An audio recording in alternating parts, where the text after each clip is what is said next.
শনিবার দুপুর ২টায় জাতীয় সংসদ ভবন এলাকায় ইনকিলাব মঞ্চের মুখপাত্র ওসমান হাদির জানাজা অনুষ্ঠিত হবে। প্রধান উপদেষ্টার প্রেস উইং থেকে জানাজায় অংশগ্রহণকারীদের জন্য বিশেষ নিরাপত্তা নির্দেশনা জারি করা হয়েছে।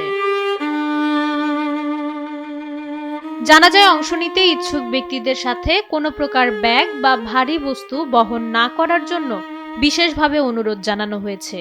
এছাড়া নিরাপত্তার স্বার্থে জানাজার সময় সংসদ ভবন ও এর আশেপাশের এলাকায় সব ধরনের ড্রোন ওড়ানো সম্পূর্ণ নিষিদ্ধ করা হয়েছে।